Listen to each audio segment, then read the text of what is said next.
Finally, I want to speak directly to the gay men and women currently serving in our military. For a long time, your service has demanded a particular kind of sacrifice. You've been asked to carry the added burden of secrecy and isolation, and all the while you've put your lives on the line for the freedoms and privileges of citizenship that are not fully granted to you. You're not the first to have carried this burden. For while today marks the end of a particular struggle that has lasted almost 2 decades, this is a moment more than 2 centuries in the making. There will never be a full accounting of the heroism demonstrated by gay Americans in service to this country. Their service has been obscured in history. It's been lost to prejudices that have waned in our own lifetimes. But at every turn, at every crossroads in our past, we know gay Americans fought just as hard, gave just as much to protect this nation and the ideals for which it stands. There can be little doubt. There were gay soldiers who fought for American independence, who consecrated the ground at Gettysburg, who manned the trenches along the Western Front, who stormed the beaches of Iwo Jima. Their names are etched into the walls of our memorials. Their headstones dot the grounds at Arlington. And so, as the first generation to serve openly in our armed forces, you will stand for all those who came before you. And you will serve as role models to all who come after. And I know that you will fulfill this responsibility with integrity and honor, just as you have every other mission with which you've been charged. And you need to look no further than the servicemen and women in this room.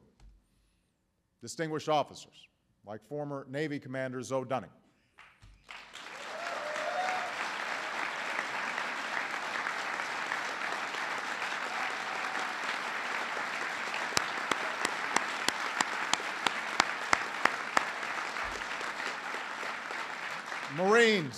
Marines like Eric Alva, one of the first Americans to be injured in Iraq.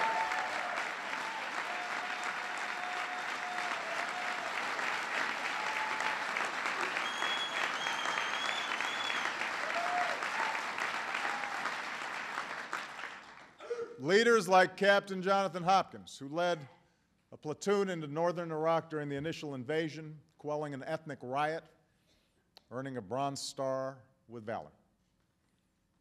He was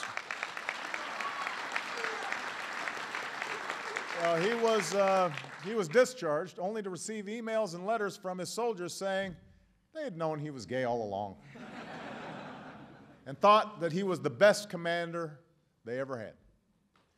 You know, there are a lot of stories like these. Stories that only underscore the importance of enlisting the service of all who are willing to fight for this country. That's why I hope those soldiers, sailors, airmen, Marines, and Coast Guardsmen who've been discharged under this discriminatory policy will seek to re-enlist once the repeal is implemented.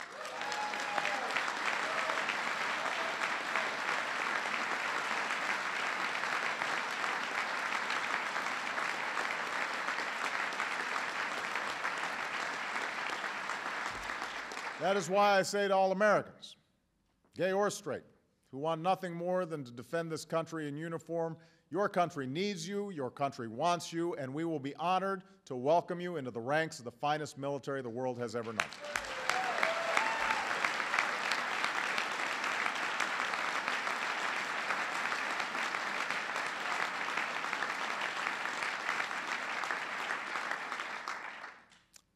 Some of you remember I visited Afghanistan just a few weeks ago. And while I was walking along the rope line, there's a big crowd, about 3,000. A young woman in uniform was shaking my hand, and other people were grabbing and taking pictures. And she pulled me into a hug, and she whispered in my ear, "Get, don't ask, don't tell done." And I said to her, I promise you I will. For we are not a nation that says, don't ask, don't tell. We are a nation that says, out of many, we are one. We are a nation that welcomes the service of every patriot. We are a nation that believes that all men and women are created equal. Those are the ideals that generations have fought for. Those are the ideals that we uphold today.